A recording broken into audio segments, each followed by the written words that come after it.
Hello all, and welcome to tonight's beer review, which I am dubbing the Interesting Find Beer Review. Why am I calling it the Interesting Find Beer Review? Because I made a very interesting find last night. I was drinking a little bit of the beer that I'm going to be reviewing tonight, which is Go West IPA from the Anchor Brewing Company.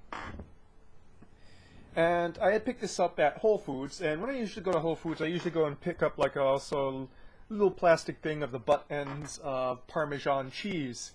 I love Whole Foods, but I can't really afford Whole Foods. And the butt ends of Parmesan cheese are usually one of the cheaper things that they sell. And I like cheese, so I was drinking this, and I was eating that Parmesan cheese. And I found an amazing discovery, and that is that high-quality Parmesan cheese and India Pale Ales kind of go well together. It was something that was somewhat unexpected for me, and kind of difficult to explain. You'll have to give it a try for yourself to find out. So, back to the beer that we're going to be reviewing today. That's Anchor Brewing's Go West IPA. This is actually a fairly recent release from them.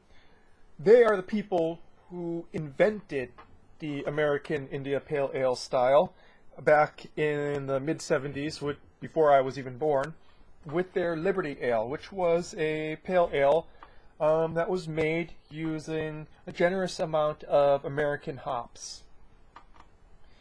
And, while it wasn't labeled an India Pale Ale, it was a bit more hopped than a regular pale ale would be. It was using New World hops, and it ended up inspiring, the vast explosion of American-style India Pale Ales that we have today.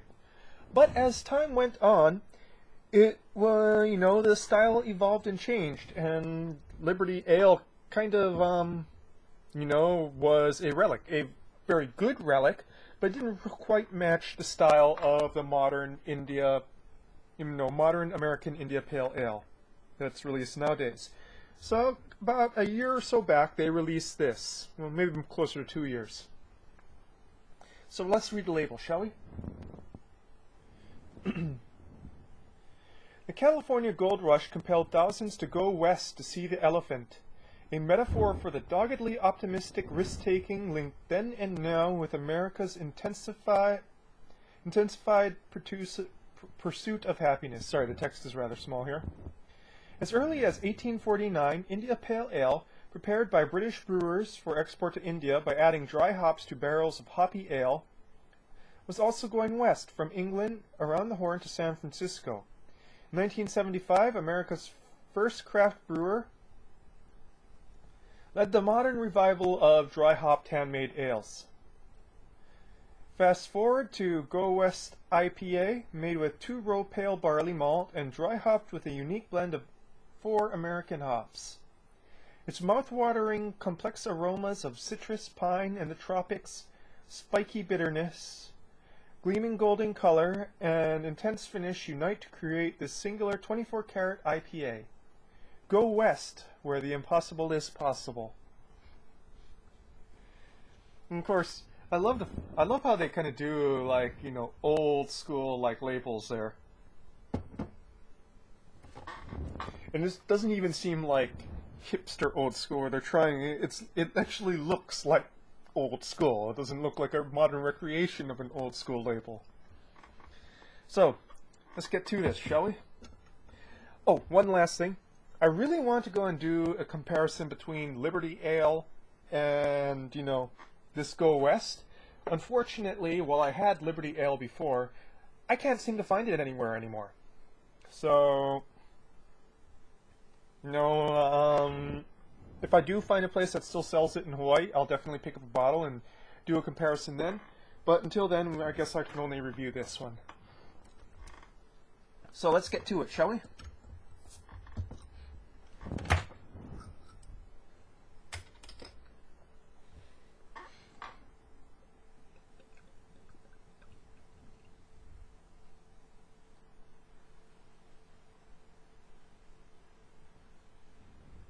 Maybe a little bit over vigorous of a pour. That's okay.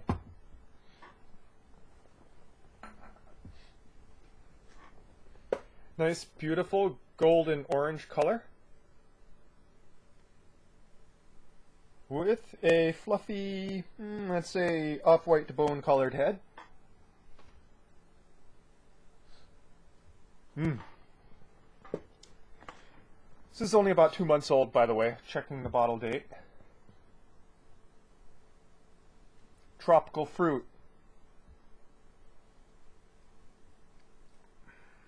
Bits of pine needles. Very floral, too. Not too much grapefruit. Just the slightest hint of zest there. All in all, nothing that really stands out as unique or different, but just a very nice, smell right there.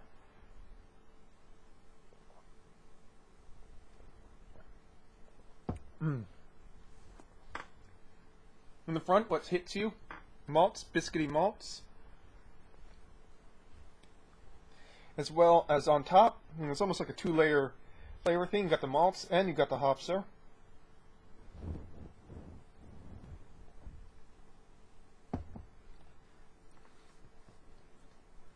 Citrusy hops, especially towards the finish. A bit more like lemon than grapefruit, I would say. Nicely resiny on the tongue. Less, but not cloying. It doesn't feel like, there's a film on my tongue.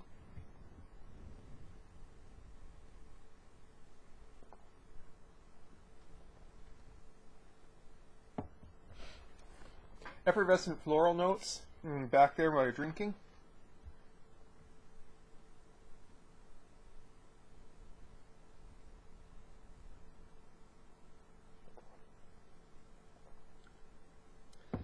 Just the slightest hint of sweetness right at the end of the finish there before the hops fully take over.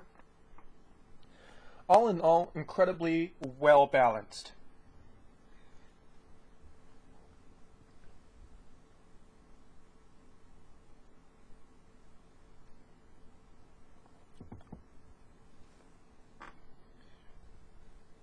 So what I'm going to say here is that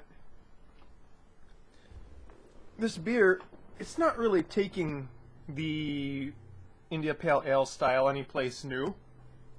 What it is sort of doing is being a very, very good example of the style. Everything is just in perfect balance, and all the main notes that you expect to be in a good India Pale Ale are there, and sort of balancing off. Well, not all of them. I mean, there's none of the, heavy dankness, and the pine needles are sort of subdued compared to other IPAs. But what I'm saying is that everything's just really perfectly balanced there. Malts aren't too sweet. Hops aren't too bitter. There's a nice range of flavors as it goes over the tongue from start to mids to finish.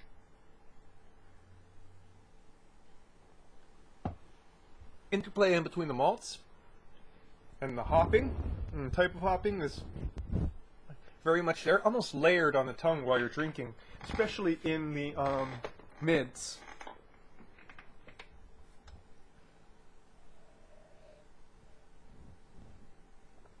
Bouquet lasts. All in all, a very enjoyable IPA. And somewhat high ABV, by the way. I didn't mention 6.7, but it doesn't taste 6.7. It tastes almost in, like 5.5 or something like that.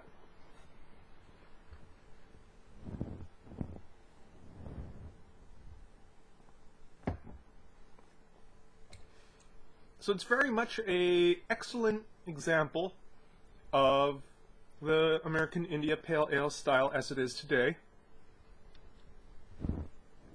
I guess possibly to show that they, their skill as brewers, that, a lot of their old mainstays have kind of, while inspiring so much craft beer over the decades, have kind of stayed there while craft beer has moved in other directions. This kind of, when they release a new beer, is to show that they got their chops. You know, the brewmasters there have their chops and have earned their chops and know what the modern standards are, can master them entirely, but stay focused on, you know, the important parts of keeping, you know, what's an over 100-year-old brewery, you know, keeping it to those standards of its flagship beer and the standards of the guy, you know, one of the men who basically invented craft beer, and that's Fritz Maytag.